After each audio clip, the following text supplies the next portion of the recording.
Okay guys, this is the battle you've all been waiting for. It's the Thousand Sons with their glorious Primarch down there with his luscious red hair versus the independent human faction of Antorwa. Okay, so basically what's going to happen is 3 objectives, 1 there, 2 there. Now the special rule is even if the defenders are cut down to like 2 or half the men or 2 men, they will continue fighting no matter what. So they won't run away. They have to be wiped out. So the normal rules apply. We all get the loyalist player gets 5 points for every unit he wipes out, and he also gets points for owning the objectives that are all on the tables there. So we're going to have a dice off now to see who gets the first turn. Always an exciting moment. And it looks like it's the independent human faction to go first. So we will see you at the end of turn 1 for the IHF. See you later.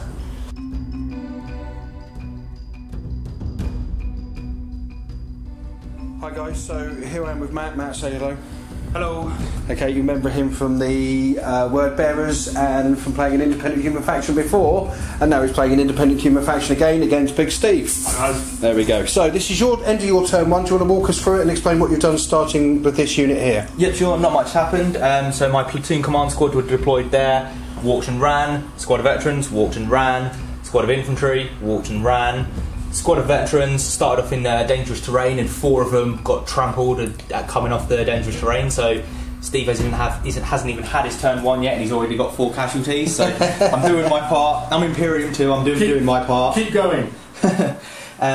Platoon here, just normal kind of platoon squad. Last cannon shot the Rhino and missed. Just aiming for trying to immobilise that. I got the feeling I don't want that payload coming out on me. Over here we've got company command squad with a Master of Ordnance who fired an ordnance barrage on Magnus, but it scattered off the table. Heavy weapons team, 2 las cannons and the missile launcher shot at the Terminators in Magnus. Managed to hit, but with one of the las cannons, but unfortunately storm shields are resilient to laser blasts. Yeah. Over here, my Genhanced Super Warriors. Yeah. Moved off the dangerous terrain and took 2 wounds. My autocannons fired at the tactical squad in the open there and did they do the 2 wounds? They did 2 wounds. Yeah. My heavy bolter fired at them and failed to hit, and the rest of the infantry just ran. They've all moved forward. Yeah, moved forward and ran. So at the moment I'm just trying to swarm through the trenches. So at the moment you're at the 2 objectives at the front there. Yep. And you're doing pretty well. Yeah.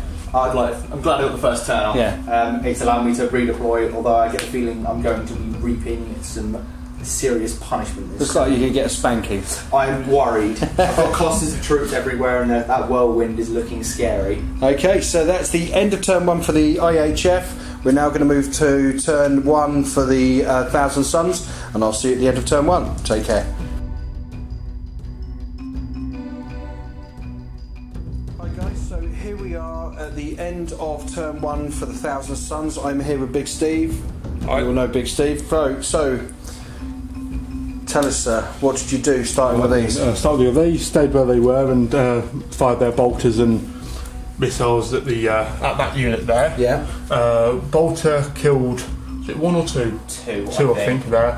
Fired a frag missile and it scattered wildly, but hit an Ogren in the face and killed him. Our genetically enhanced super soldiers. Oh yeah, sorry. Yeah. And that was all that squad did there. What did they move up? The Rhino moved up following Magnus and Terminators. Just to get you a size there, the comparison of everything. That's how big he is.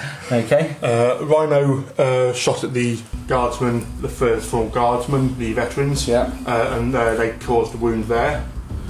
The whirlwind shot at the unit there, and it scattered on top of the heavy weapon team and took out one of the blast cannons. Yeah. Devastators fired across the battlefield at the Sentinels at the back. Unfortunately, cover sailors passed as the missile went spiraling into the bunker. And then finally, Magnus. He first of all, before he moved, he cast Fortune on that unit, so I re-roll all failed saves. Yeah. And then I fired one of his main powers, Warp Cyclone, at the command squad that was over there. And there's a heavy weapons team. It's a heavy weapon team, yeah. There's 1 guy left. And there's two big craters where they used to be. Convenient. It's really convenient, isn't it? Yeah, so he's going to be pretty devastating. So what's it you use? It's 48-inch range, strength 10 AP1, 7-inch blast. And it's called? Warp Cyclone. Warp Cyclone. And that is devastating, and it's one of Magnus's powers. One of his own powers. Which is fantastic. So, pretty much, that's the end of your turn 1. End of that turn. Okay, I'll see you in turn 2 for the IHF and see how well they do. See you later.